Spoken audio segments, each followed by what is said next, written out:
स्वागत है आपका पॉजिटिव इनबॉक्स हिंदी चैनल पर।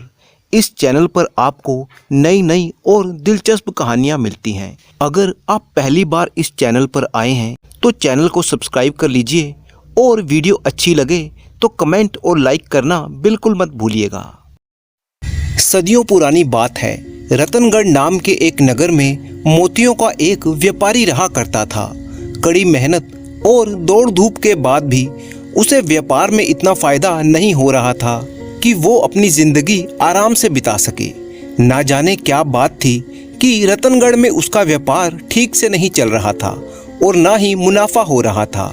काफी सोच विचार करने के बाद उसने रतनगढ़ नगर को छोड़ने का फैसला लिया और फिर रतनगढ़ से अपना सारा व्यापार समेटकर वो वहां से 100 मील दूर एक नगर प्रतापगढ़ चला आया। प्रतापगढ़ एक बहुत ही बड़ा शहर था। प्रतापगढ़ में उसका व्यापार जो रतनगढ़ में नहीं चलता था खूब चल पड़ा, बल्कि दौड़ने लगा। 2-3 साल में कड़ी मेहनत करके जोरावर नाम के उस व्यापारी ने अपनी पूंजी में काफी बढ़ोतरी कर ली थी। अब उसका जीवन कुछ बेहतर हुआ तो उसे अपने पुराने शहर रतनगढ़ की याद आई। उसने सोचा कि रतनगढ़ छोड़े हुए बहुत समय हो गया है, क्यों ना वापस रतनगढ़ जाकर अपने दोस्तों और रिश्तेदारों से मिल आऊं। ये ख्याल आते ही उसने प्रतापगढ़ में फैला हुआ अपना कारोबार समेटा और रतनगढ़ जाने के लिए तैयार हो गया। जोरावर जब प्रतापगढ़ आया था तब उसकी जेब में चांदी के कुछ सिक्के थे, परंतु अब वो हजारों अशर्फियों का मालिक था। उसने मेहनत और ईमानदारी से कमाई हुई अपनी अशर्फियों को एक थैली में रखा और सफर के लिए रवाना हो गया। चलते चलते रात हो गई। रात बिताने के लिए वो एक सराय में पहुंचा। उसी सराय में एक बेहद चालाक ठग भी था। उस ठग का नाम था सुजान। सुजान ने जोरावर को देखते ही समझ लिया कि वो कोई बड़ा ही पैसे वाला आदमी है। अब वो जोरावर की दौलत को हथियाने के उपाय सोचने लगा। सोच विचार करने के बाद वो जोरावर के पास गया और बोला, राम राम भाई। ये कहते हुए उसने अपना परिचय जोरावर को दिया और कहा, मुझे सुजान सेठ कहते हैं, मैं रतनगढ़ जा रहा हूँ। सराय के मालिक से पता चला कि आप भी रतनगढ़ ही जा रहे हैं। जब हम दोनों को एक ही जगह जाना है तो दोनों एक साथ सफर क्यों ना करें। वैसे कहते हैं कि एक से भले दो।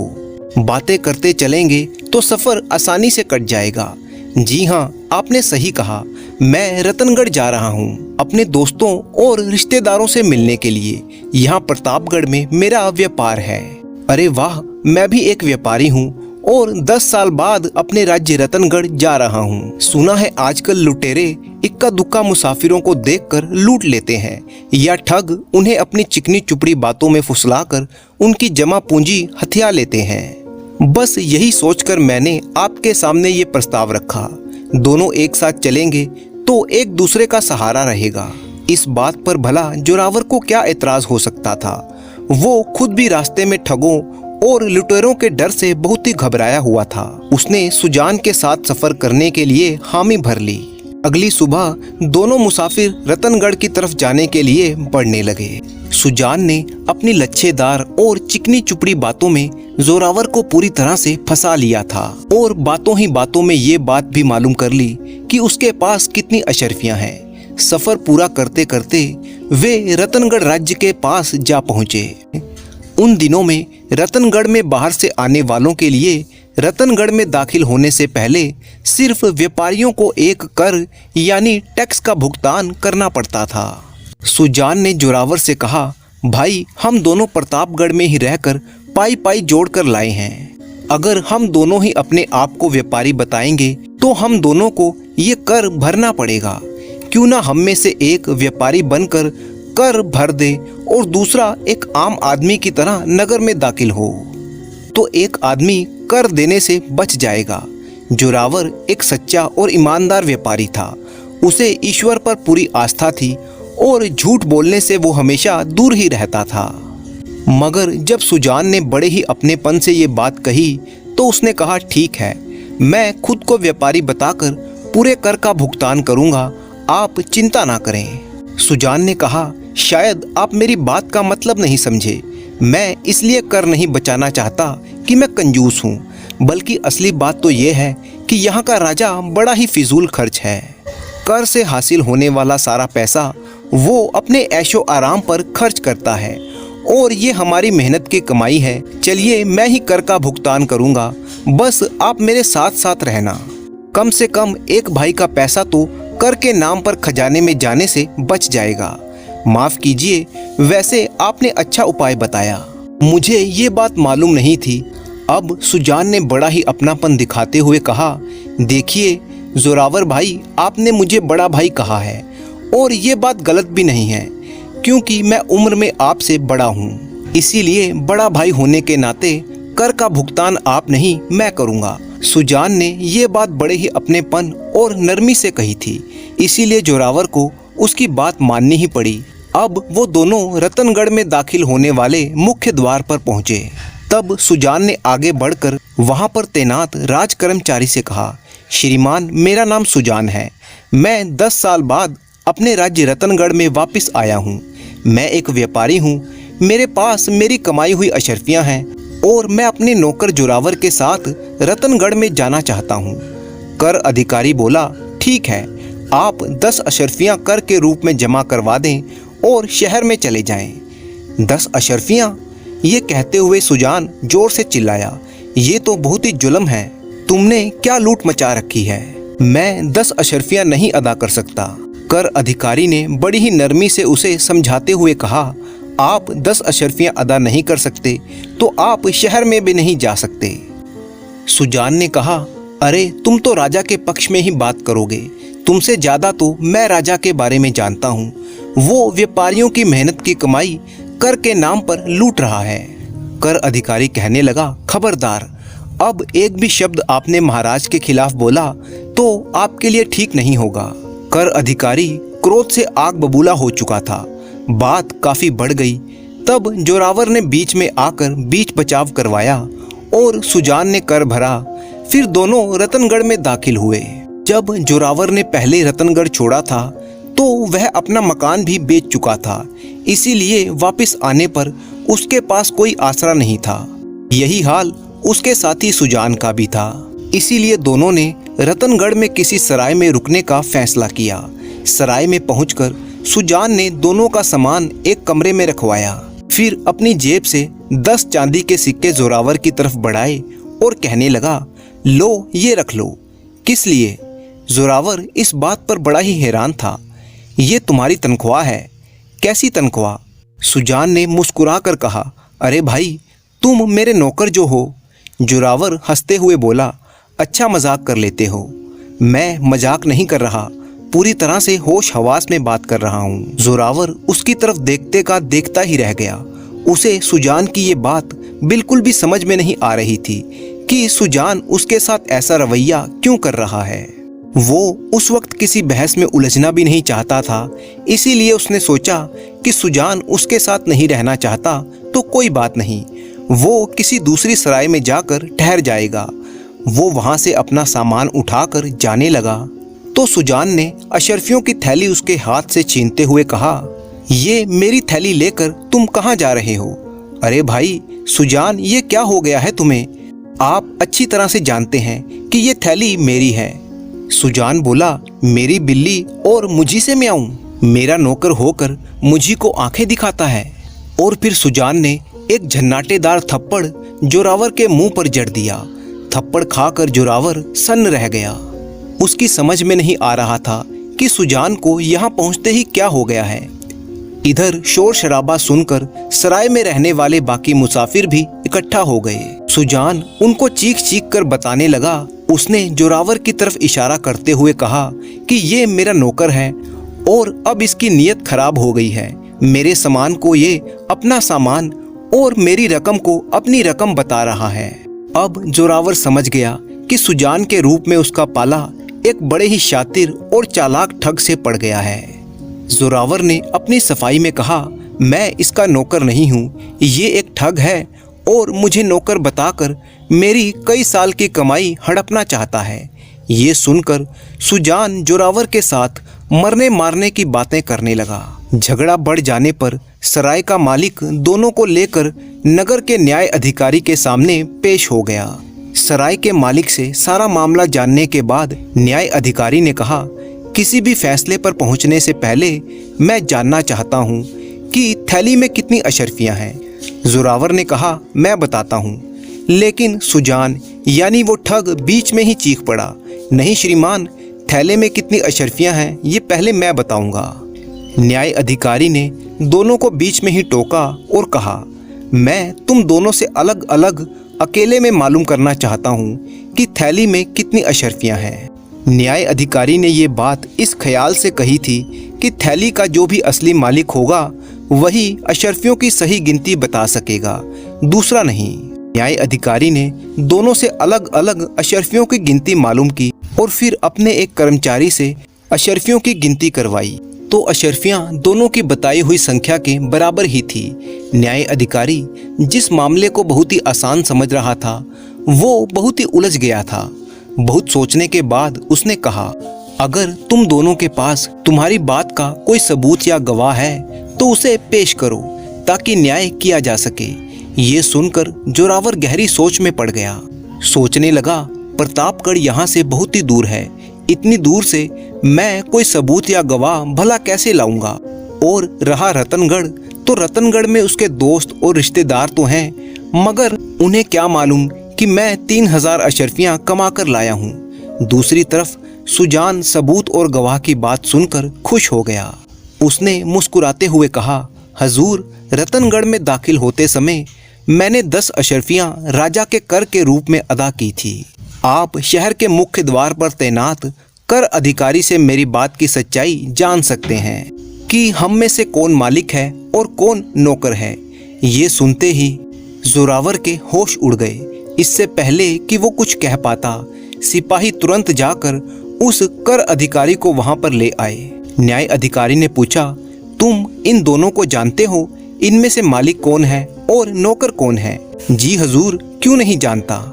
ये कहते हुए कर अधिकारी ने सुजान को मालिक और जोरावर को उसका नौकर बता दिया। न्याय अधिकारी ने सवाल किया, तुम्हें यकीन है जो तुम कह रहे हो वो सच है? जी हजूर, मैंने जो कहा वो पूरे यकीन से कह रहा हूँ। अब तो न्याय अधिकारी के लिए कोई शक की गुंजाइश नहीं थी। सारे सबूत और गवाह सुजान के पक्ष में थे। सब यही सोच रहे थे कि न्याय अधिकारी सुजान के हक में फैसला सुनाएगा और जोरावर को धोखाधड़ी का दोषी ठहराकर सजा देगा। अपने गाढ़े पसीने की कमाई हाथ से जाते हुए देखकर जोरावर को बहुत ही दुख हो रहा था, मगर अशर्फियों के जाने से ज्यादा उसे अपनी इज्जत के जाने का दुख था। इस दुख के कारण उसकी आंखों में आंसू आ गए। वो दिल ही दिल में ईश्वर से प्रार्थना करने लगा। उसने न्याय अधिकारी को सुजान से मिलने की पूरी कहानी सुनाई और कहा, हजूर, ये आदमी कोई व्यापारी नहीं बल्कि एक शातिर ठग है। तुमने ये बात मुझे पहले क्यों नहीं बताई? हजूर, बिना कर चुकाए रतनगढ़ में दाखिल होना एक जुर्म है, इसीलिए मैंने डर के मारे ये बात नहीं बताई। ये सुनकर सुजान चिल्ला उठा, हजूर, इसने आपको ये झूठी कहानी सुनाई है। न्याय अधिकारी अपने फैसले में कोई जल्दबाजी नहीं करना चाहता था। उसने कुछ सोचकर कहा, मैं इस मामले का फैसला कल करूंगा, लेकिन अभी सुजान ही अशर्फियों का मालिक लगता है, इसीलिए ये थैली फिलहाल सुजान को ही दे दी जाए, परंतु दोनों को कहीं बाहर जाने की इजाज़त नहीं है। न्याय अधिकारी ने दोनों को अपने अतिथि गृह में ठहरा दिया। सुजान को अपने बनाए षड्यंत्र पर पूरा विश्वास था, जबकि जोरावर को अपनी मेहनत और ईश्वर की कृपा पर पूरा भरोसा था। वो दिल ही दिल में ईश्वर से प्रार्थना कर रहा था और फिर इत्मीनान से उसे नींद आ गई। आधी रात का समय हो चुका था। सुजान अभी तक सोया नहीं था। कुछ आहट सुनकर वो बिस्तर से उठकर बैठ गया। अपने सामने न्याय अधिकारी को देखकर वो हैरान था और बोला, अरे हजूर, आप? न्याय अधिकारी ने उसे खामोश रहने का इशारा किया और फिर उसके नजदीक पहुंचकर कहा, मैं इस वक्त तुम्हारे पास बहुत ही जरूरी काम से आया हूँ। आप आदेश कीजिए हजूर। थोड़ी देर पहले जोरावर मेरे पास आया था। वो कह रहा था कि अगर मैं उसके पक्ष में फैसला सुना दूं तो वो इस थैले में से 1000 अशर्फियां मुझे दे देगा। तो आपने क्या जवाब दिया? मैं क्या कहता? अब जो कुछ भी कहना है तुम बताओ, मैं तो कल अपना फैसला सुना ही दूंगा। ये सुनकर कुछ पलों के लिए सुजान के चेहरे का रंग उड़ गया। वो समझ गया कि न्याय अधिकारी के मन में बेईमानी आ गई है, इसीलिए उसने आज का फैसला कल पर छोड़ दिया। अगर उसने जोरावर के हक में फैसला सुना दिया तो मेरी इतने दिनों की मेहनत से जो षड्यंत्र मैंने बनाया है वो बेकार हो जाएगा और सजा अलग से मिलेगी। अगर वो न्याय अधिकारी को आधी अशर्फियों की रिश्वत दे दे तो भी 1500 अशर्फियाँ उसे मिल ही जाएंगी। ये ख्याल आते ही उसने न्याय अधिकारी से कहा, हजूर, जोरावर अगर आपको 1000 अशर्फियाँ दे रहा है तो मैं आपकी सेवा में 1500 अशर्फियाँ देने को तैयार हूँ, लेकिन आप फैसला मेरे ही पक्ष में करें। ठीक है, तो तुम अभी इसी वक्त मेरे हिस्से की अशर्फियाँ मुझे दे दो और बेफिक्र होकर सो जाओ। सुजान ने उसी वक्त 1500 अशर्फियाँ न्याय अधिकारी को दे दी। न्याय अधिकारी के चले जाने के बाद सुजान भी नींद की आगोश में समा गया। अगले दिन जब दोनों न्याय अधिकारी के सामने हाजिर हुए तो सुजान के चेहरे पर एक अजीब सी मुस्कुराहट थी। न्याय अधिकारी ने सुजान से कहा, ठीक है, अब तुम सबके सामने अपनी थैली की अशर्फियाँ गिन कर दिखाओ। ये सुनकर सुजान हैरान रह गया। उसकी समझ में नहीं आ रहा था कि न्याय अधिकारी ऐसा आदेश क्यों कर रहे हैं। उसे सोच में डूबा देखकर न्याय अधिकारी ने फिर से कहा, किस सोच में डूबे हो सुजान? अपनी थैली में से 3000 अशर्फियाँ गिन कर बताओ। ये सुनकर सुजान के होश उड़ गए। उसकी थैली में तो अब सिर्फ 1500 अशर्फियाँ ही रह गई थीं। अब अगर वो ये कहता कि 3000 में से 1500 अशर्फियाँ न्याय अधिकारी ने ले ली हैं तो इस बात पर कोई विश्वास नहीं करेगा। उसे खामोश खड़ा देखकर न्याय अधिकारी ने अपने 2 सिपाहियों को आदेश दिया कि सुजान की थैली लेकर अशर्फियों की गिनती की जाए। आदेश का पालन हुआ और थैली में सिर्फ 1500 अशर्फियाँ ही निकली। न्याय अधिकारी ने पूछा कि बाकी की अशर्फियाँ कहाँ हैं? सवाल सुनकर सुजान के होश उड़ गए। शायद तुम मेरी बात का जवाब देने की हालत में नहीं हो। सुनो, मैं बताता हूँ कि इस थैली की बाकी अशर्फियाँ कहाँ पर हैं। ये कहकर न्याय अधिकारी ने अपने एक सिपाही को इशारा किया। सिपाही अंदर से एक दूसरी थैली लाया और सबके सामने वो थैली पलट दी। अशर्फियों की गिनती की गई तो वो पूरी 1500 अशर्फियाँ थी।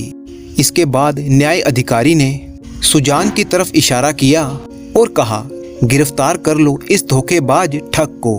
बड़ा चालाक बनता था ये। सिपाहियों ने तुरंत उसे गिरफ्तार कर लिया। वहां मौजूद किसी भी आदमी की समझ में ये नहीं आ रहा था कि सुजान एकदम से अपराधी कैसे साबित हो गया, जबकि सारे सबूत और गवाह उसके पक्ष में ही थे। अब न्याय अधिकारी ने सब लोगों को बताया कि वे रात को पहले जोरावर के कमरे में गए। वो गहरी और सुकून भरी नींद में था। मैंने उसे जगाकर कहा कि मुझे तुमसे एक सौदा करना है, मैं उसे अशर्फियाँ दिला सकता हूँ। जोरावर ने साफ मना कर दिया और कहा, वो एक भी अशर्फी रिश्वत के रूप में नहीं देगा। उसे अपने भगवान पर पूरा भरोसा है। मेरे साथ जो हुआ है वो मेरे झूठ बोलने और राज्य का कर ना चुकाने की सजा है। मैं रिश्वत देकर एक और अपराध नहीं करना चाहता। न्याय अधिकारी ने इसके बाद आगे कहा, फिर जब मैं सुजान के कमरे में पहुंचा तो वो जाग रहा था। मेरी आहट सुनते ही वो उठ बैठा। मैंने इससे भी यही बात कही। ये बताया कि जोरावर मुझे 1000 अशर्फियाँ देने को तैयार है। सुजान ने मुझे 1500 अशर्फियाँ देने की पेशकश की और इतनी ही अशर्फियाँ गिनकर मुझे दे भी दी। ये वही 1500 अशर्फियाँ हैं जो इसने मुझे रिश्वत के लिए दी थीं। यही इसके षड्यंत्र का सबूत है। सच ये है कि जोरावर ही इन अशर्फियों का असली मालिक है और सुजान एक धोखेबाज ठग है। ये सब कुछ सुनकर सुजान बहुत ही शर्मसार हो गया और जोरावर का मुरझाया हुआ चेहरा फूल की तरह खिल गया। न्यायाधीश ने अशर्फियों की थैली जोरावर को देते हुए कहा, राज्य का कर ना चुकाने की कोशिश करने की सजा के तौर पर तुम्हें 50 अशर्फियाँ खजाने में जमा करवानी होंगी। अब तो सब न्याय अधिकारी के न्याय की तारीफ करने लगे और जोरावर को अपनी अशर्फियाँ वापस मिल गईं।